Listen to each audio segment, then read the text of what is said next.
dari akun aku ini ada YouTube pertama aku, tapi kalau dari akun milik sekolah dulu ini bukan YouTube pertama aku. YouTube pertama aku tuh tentang persembahan tari adat atau tari-tarian gitulah. Dan kali ini nih YouTube pertama aku, dan aku di sini membahas tentang pelajaran.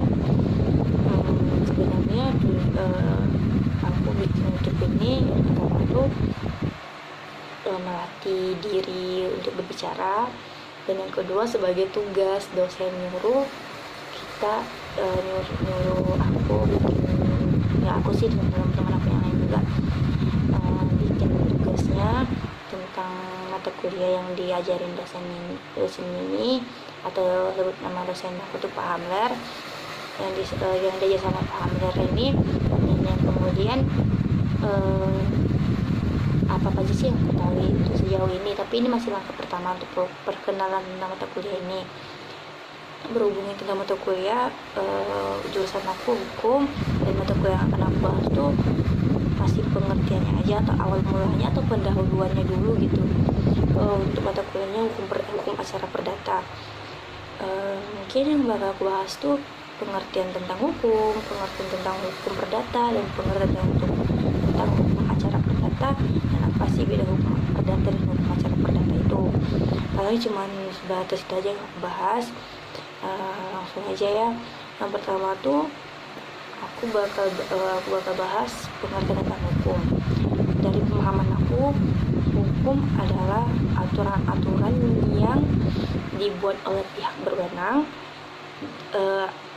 atau badan yang berwenang, di mana memiliki sanksi dan harus ditaati, harus dipatuhi, dan sifatnya berupa memaksa. Tapi kalau lebih rincinya tengok aja di Google apa sih pengertian hukumnya, itu kan secara yang aku pahami. Terus kalau hukum perdata tuh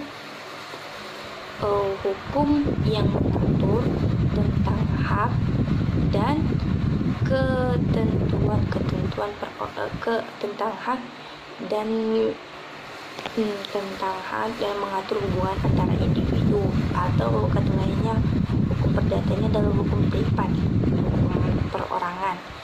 Terus di hukum perdata ini kalau menurut bentuknya, kalau menurut isinya, hukum perdata ini terbagi jadi 4 buku.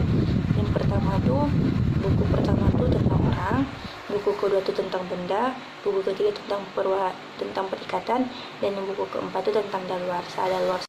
Yang daluarsa itu adalah jangka waktu atau kapan berlakunya, sampai kapan. Itu ada daluarsa yang dibahas oleh buku yang keempat. Terus kalau menurut bentuknya ada 4 juga. Yang pertama buku tentang orang juga, yang kedua buku tentang kekayaan, yang ketiga buku tentang perikatan, dan yang keempat buku tentang pewaris. Itu semua buku-buku itu tergantung dalam hukum perdata, dan itu yang bakal dibahas dalam perdata. Contohnya tuh pertama hukum tentang pewarisan, yang kedua hukum tentang perceraian, dan yang ketiga hukum tentang pencemaran nama baik. Itu yang dibahas, itu contoh-contoh hukum perdatanya. Itu yang aku ketahuin aja. Kalau yang lainnya lebih lengkap ya tadi cari di Google aja. Terus yang hukum acara perdata. Kalau hukum acara perdata ini pengertiannya itu gini, serangkaian prosedur dan peraturan hukum yang mengatur pelaksanaan hukum perdata. Atau lebih konkretnya, hukum acara perdata ini mengatur tentang bagaimana cara mengajukan tuntutan hak, memeriksa, memutuskan, dan melaksanakan daripada putusannya. Itu lebih ke intinya tata cara untuk melaksanakan hukum perdatanya itulah hukum acara pidananya, hukum acara perdatanya. Itu yang aku tahu. Kalau kurang ngerti dengan omongan aku ya tadi tengok di Google aja ya. Kayaknya cuma itu aja mau aku bahas. Kalau menurut kalian ini adalah konten positif, bantu aku dengan like, share, dan subscribe ya. Dan untuk selanjutnya mungkin lebih pasti lagi dan lebih baik lagi daripada yang tadi.